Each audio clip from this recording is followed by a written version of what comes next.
I'm Mary Lyons, and I am the Wealth Woman. And I'm Eric Alexander from Benchmark Income Group. And this is the Big Wealth Podcast. Everything you've ever been taught about money is wrong. But don't worry, we're here to help. On this podcast, we'll use the same tools you already know to actually help set you free. Free to do what you want with your time, with your money, and with your energy. Free to live your life the way you have dreamt about. So we're going to talk about wealth knowledge, personal reflections, and the financial industry news of the day.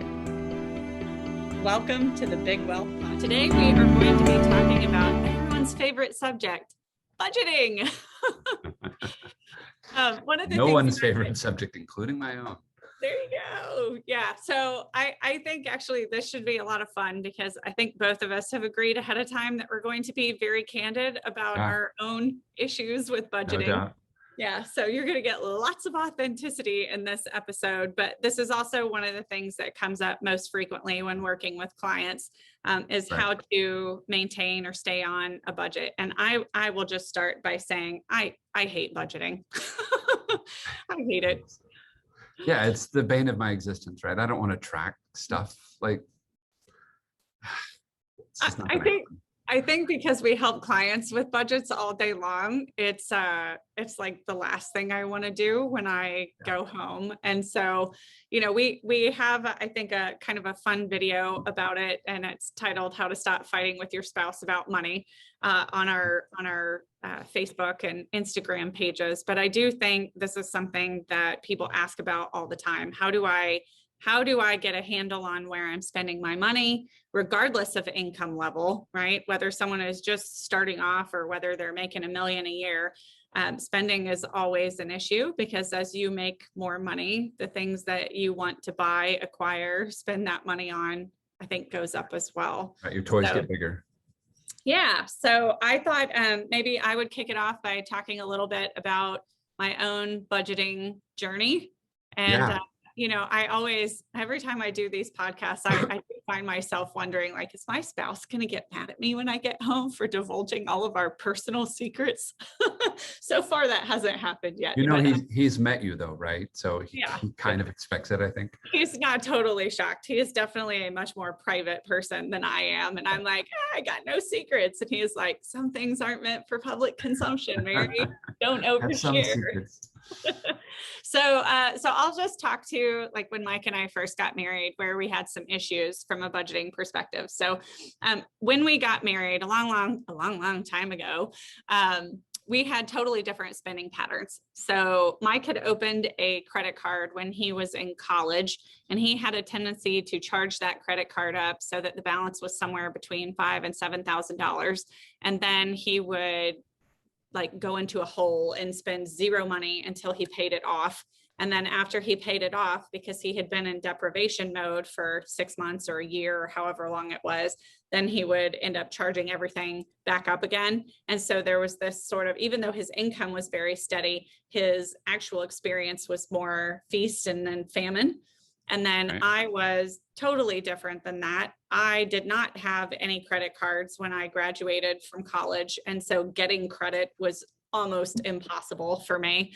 I ended up, I think, getting like a Target in-store card for $200 limits kind of thing. And then eventually that turned into an actual Visa. And then my limits went up slightly. And then over time I had to build it. But you know, when Mike and I first got married, we were 25. So we were babies when we got married.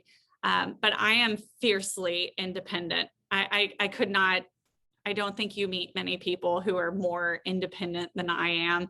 And so when we got married, the idea of combining all of these assets and making decisions about money together was incredibly stressful for me. And I think it was stressful for Mike too, because we had such different patterns. And so the things that would happen, because I was pretty, like, I remember Mike telling me at some point, I feel like I had more money before we got married, but it was because as soon as he got a paycheck, I would take it all and save it. And so, I mean, good habits, right? But I can remember like one particular night where I had stopped off at Dillard's after work and I had bought a pair of shoes. And then I came home and I remember Mike saying, how much did you spend on those? And and they were on sale. So it's probably $50, $60. I mean, it wasn't some crazy amount. It's not like I was buying Louboutins or something. But later that night, Mike was like, hey, let's order a pizza. And my response was, oh, we don't have money in the budget for that. Let's just make food. And he was like, what do you mean we don't have money in the budget for that? You just spent $60 on shoes. What are you talking about? You just bought shoes, but I can't order a pizza. And that Whoa. fight escalated. Yeah. So you guys probably could hear that. It is raining in Dallas, Texas as we record this. Awesome. With giant lightning right outside of our window and then the thunder from that. So anyways, as much as we can stay on track, we're going to try here. That's right. But, you know, it was such an interesting moment because I realized that the way I was doing the budget was working for me, but not for Mike. And then the other thing that would happen is I would spend small amounts really consistently. So it was easy to work into the budget, but Mike would spend nothing. And then he'd make like $1,000 purchase that would just destroy my budget. And then I would get mad at him for that. Right. And he'd be like, wait a minute, but you have spent at least that much money over the past month or two. And I'm spending less overall. And yet I'm the one who can't have the things I want. And I don't think that these conversations are uncommon in a marriage. No. Everybody has different spending habits, right? Right. And so we started kind of looking around and asking our friends what they were doing. And we came up with a system that really has helped us tremendously over the past almost 15 years. And I oftentimes, as we share this with clients, they come back and say, yeah, we're excited about retiring and all the things you're doing for us. But the thing that most materially affects our day-to-day life is this budgeting system. So Eric, before we jump into the system, do you want to talk a little bit about like some of the softwares like Mint or youneedabudget.com or any of those? And I don't know if you've used some of those or not, but certainly I've had intense experiences with those.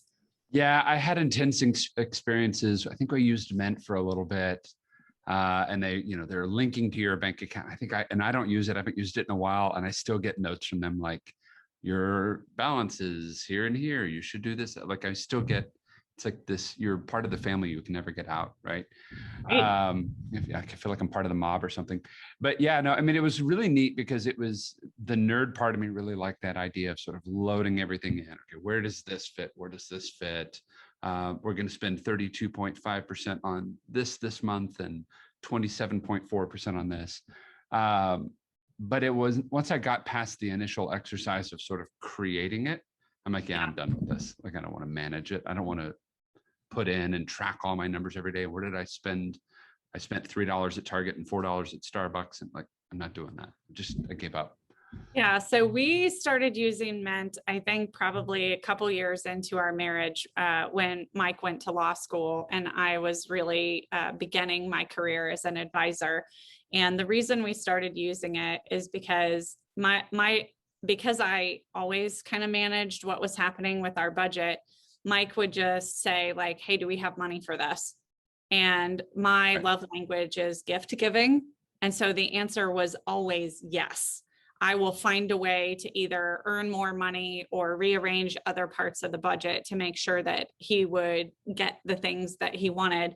And it created a lot of stress for me. And then I ended up not getting the things I wanted and he was getting what he wanted. And it started to create some resentments. And so we did Mint because he could download the app and I could download the app and we could both see what was happening with the budget. And I did that so he would stop asking me, right? He could just open it up and look. And that worked for a little while, but I know enough about my personality to know I am more than happy to work the numbers and build the spreadsheets when it is for someone else. But when it's for me, I'm like, I'll do that later. I'd rather watch a show when I get home. And so the constant sort of maintenance that a system like that required was almost impossible for me. And I have clients who love programs like that because it is granular and they can see all the pieces and it helps them keep their fingers on all of it.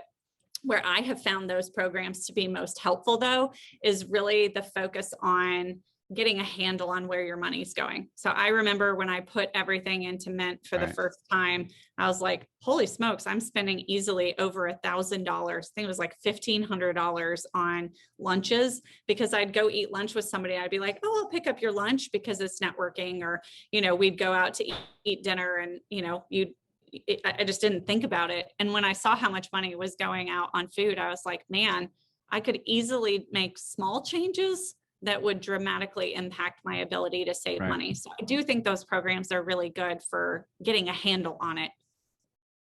And yeah, but that's the challenge, right? You and I had this sort of running joke that my background was sort of building systems, right? Building sort of processes and everything else. And I'm not a great process builder. I'm a horrible process follower. Like once I've done, I think you and I have this sort of personality quirk. Like once I'm done building it, I kind of want to rebuild it. I already built it once. What do I have to build it again, right? But the data is intense, right? I mean, the data input's intense, but the information you're getting out of it is super useful, because you're seeing where the holes are, right? You can see, oh my gosh, we're wasting so much money in this hole. But then the next question is, okay, I'm putting a lot of money in this hole, but do I care? Yeah, because that speaks to it, right? Like people hear the word budget and they immediately go to deprivation, because a lot of times we use this word budget when we're talking about cutting back on spending, when in reality, it's just about understanding where your spending is.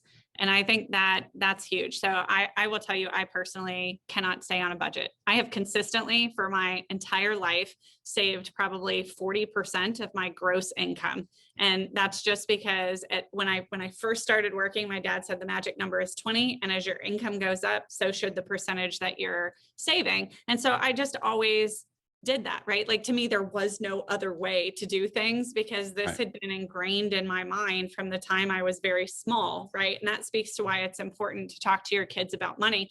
But this idea of knowing where every dollar goes, I don't like that. And actually, even to that point, I had a conversation with a client, and she had watched a TikTok video that she had told me about, and she said what finally hit home for her is that there is a big difference between knowing where every penny of your money goes and knowing to the penny what's actually in your account, and having enough money that you can just automate everything and not have to think about it anymore. Right. She's like, that's how you know that you've kind of made it, is that you don't have to be worried about, okay, I've got $6.43, so I'm not going to overdraft an account. And it's funny because the woman who actually shared this with me, between she and her husband, I mean, they probably earn 300 grand a year.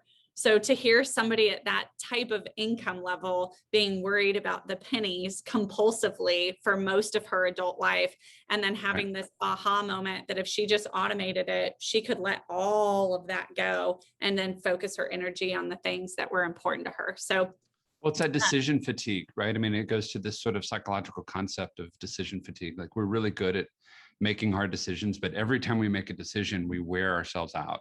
Like that's why Steve Jobs always wore black turtlenecks. Like that was it. I'm eliminating all of these discussions about what am I going to wear today, so I can focus on other things.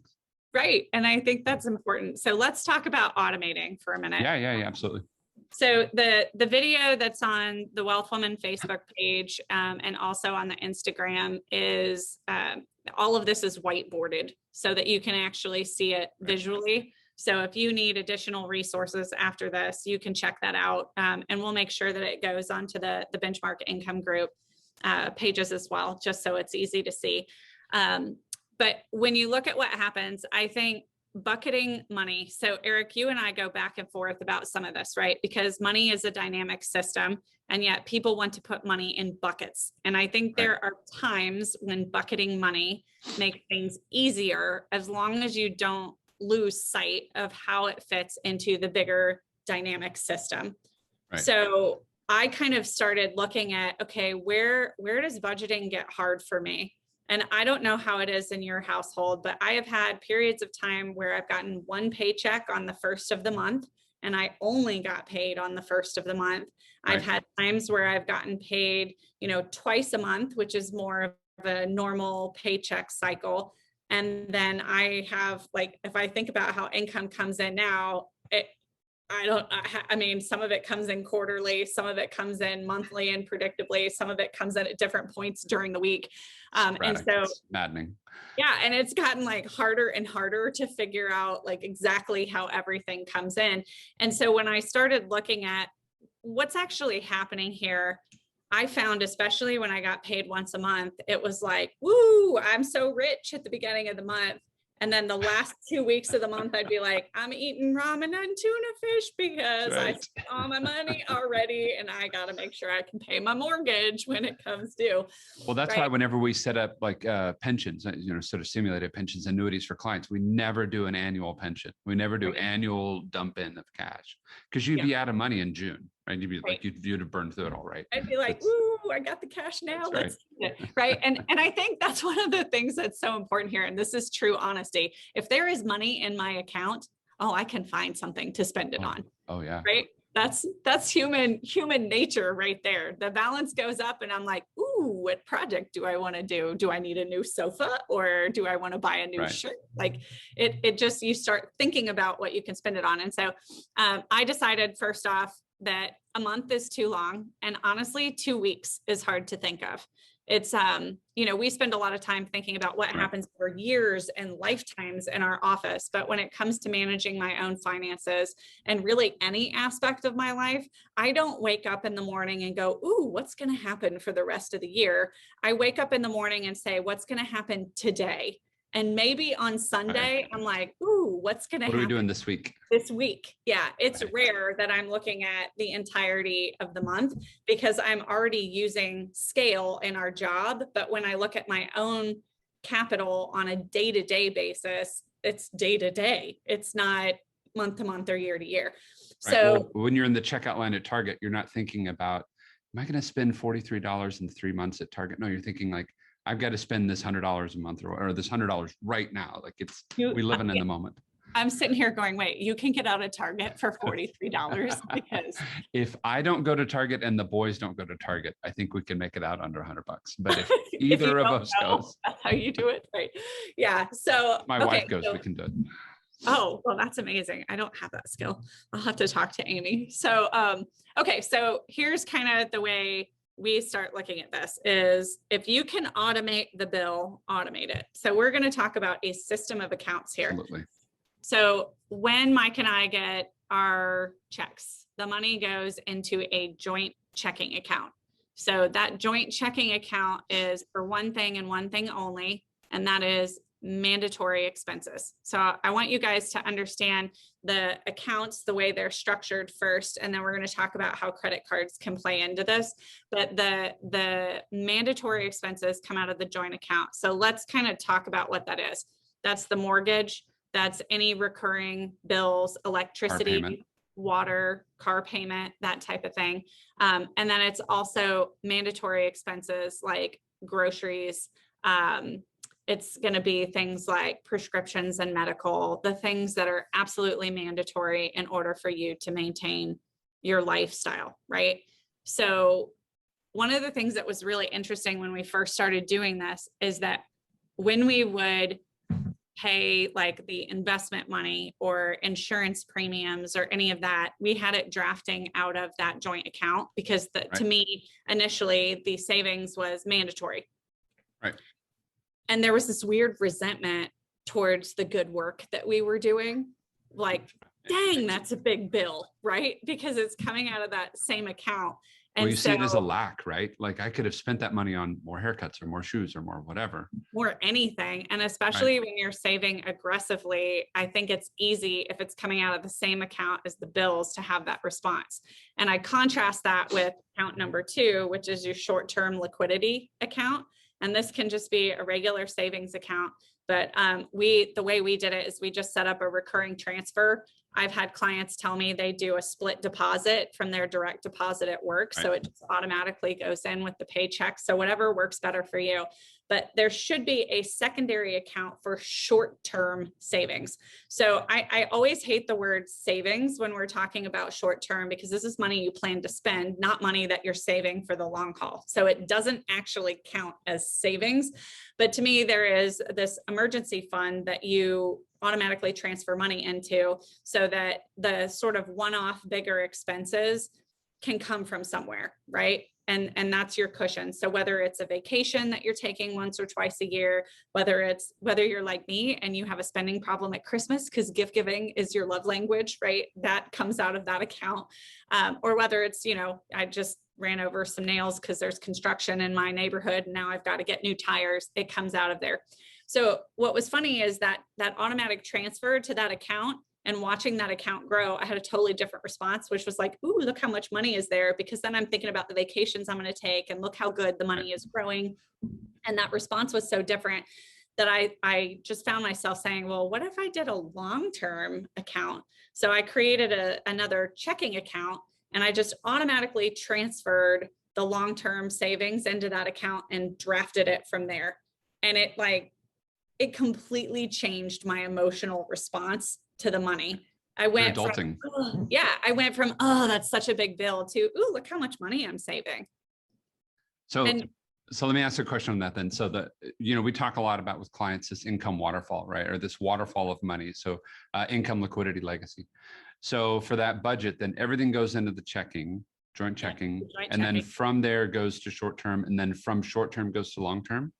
No, so I actually just do two separate transfers. So one goes to long-term and one goes to short-term. However, that's a good question, because if the short-term account gets too full, I'm going to transfer the overage to the long-term savings, because there's, so I kind of did a social experiment on Mike, and he knows I've done it at this point, but I frequently try stuff out on him to see how it's going to work before I talk about it with clients. Trying to figure out where the system breaks, Mary. Yeah. And so what we found was, if the short-term savings got below a certain threshold, what I noticed was his language changed. And he would say things like, we're broke, we don't have any money. And then he'd get like, no, we can't do anything or spend anything. And it didn't matter how much money was in the 401ks or the other investment accounts or anything else that was going on. It was, no, we cannot spend any money. We don't have it, because that was the account that was earmarked for him for safety, essentially. Right. And then the thing that happened, if it went the other direction and it got bigger than a certain amount, is he'd be like, woo, let's do the landscaping. And I'd be like, what? No, I don't want to do that. And so, I mean, like landscaping, no, but that's his jam, right? And I always fight it, and then he does it, and then it looks beautiful, and I'm like, all right, fine, you win. But the reality is that there is a threshold where both of us start getting spendy. Like, let's take a trip, let's do something bigger, spend money that we wouldn't normally spend. And so we try and keep it within that range, and then transfer everything to the long term. And then, that kind of automates everything that's happening, but we've only talked about mandatory expenses. And so this goes back to like changing the habits that you have about spending. So, we frequently talk to people, or at least I do. You tell me if you've had the same experience, where they spend money because it makes them feel good. And then they have guilt about spending that money, and then they don't feel good. And so then they go spend more money for the short-term feel good, and it ends up making them feel worse. Yeah.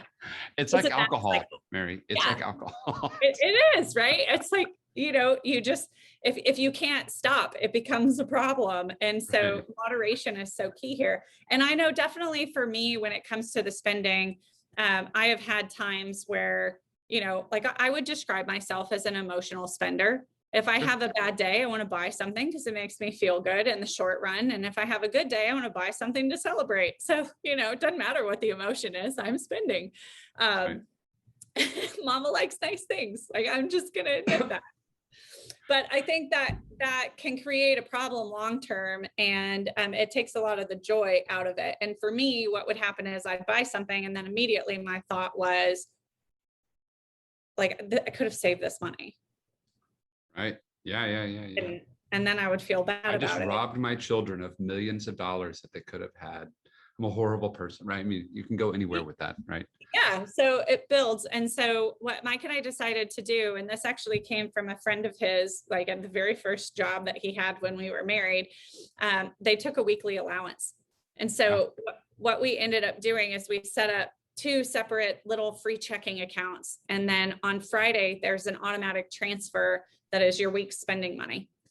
And so that's my guilt-free spending money. I don't ever worry about spending that money. Like that is earmarked specifically with a permission slip. I've already taken care of everything I'm supposed to take care of financially. That's my free money. I can do whatever I want with it. And it has helped Mike and I too, because Mike doesn't spend his. And so he ends up with, a couple $1,000s over time, and then he'll go make whatever big purchase he's going to make. And it doesn't affect the budget at all. And for me, I know that money's coming every Friday. Y'all, I'm broke every Thursday in that account because it is meant to be spent. But that's a thing on there that I think is brilliant. I know we're running time on some of this, but when I'm doing the things that I should be doing, if I'm saving 30%, I'm putting money to charity, like I'm doing all the sort of structural stuff, and then I'm adulting at a high level, right? Yeah. And I'm adulting, but B, I'm also not managing it because it's happening automatically. Exactly. And then all the rest of the money, if I go blow it on something stupid and frivolous and whatever, who cares? Like I have adulted, I've done all the responsibilities I should have done, right? And I think it's a permission slip. It's a freedom. It's a point of freedom that you get to go kind of be slightly indulgent without the guilt.